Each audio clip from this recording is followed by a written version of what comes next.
तर आज मी माझ्या शेतामध्ये आलो आणि हे तुम्ही पाठीमागं बघू शकता, हे मक्याचं झाड आहे मित्रांनो. तर याचा बेनिफिट असा आहे, मका हा शेतीसाठी जनावरांसाठी उत्तम चाराचा स्रोत आहे.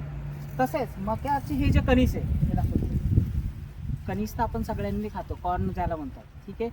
हे खूप फायदेशीर आहे मित्रांनो. हे वजन नियंत्रित करण्यासाठी पण चांगलं आहे, हृदयासाठी देखील हे चांगलं आहे, प्लस विटामिनचा सगळ्यात चांगला स्रोत आहे मित्रांनो हा. तर हे कणीस खाल्लं पाहिजे प्रत्येकाने. दाखवतो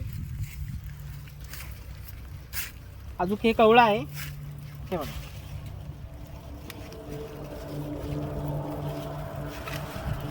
आणि हे तुम्ही तसं देखील खाऊ शकता, खायला अत्यंत चांगलं लागतं मित्रांनो. आणि कच्चं जर खाल्लं तर त्याचा बेनिफिट, कवळं जर खाल्लं तर खूपच सारा बेनिफिट आहे. विटॅमिनची पण स्रोत चांगला आहे, डोळ्यासाठी सुद्धा चांगलं आहे, हृदयासाठी सुद्धा चांगलं आहे मित्रांनो. तर असं तुम्हाला कुठं कॉर्न जर भेटलं, उकडून तर सर्वच खातात, पण तुम्ही तसं पण ट्राय करू शकता मित्रांनो. धन्यवाद.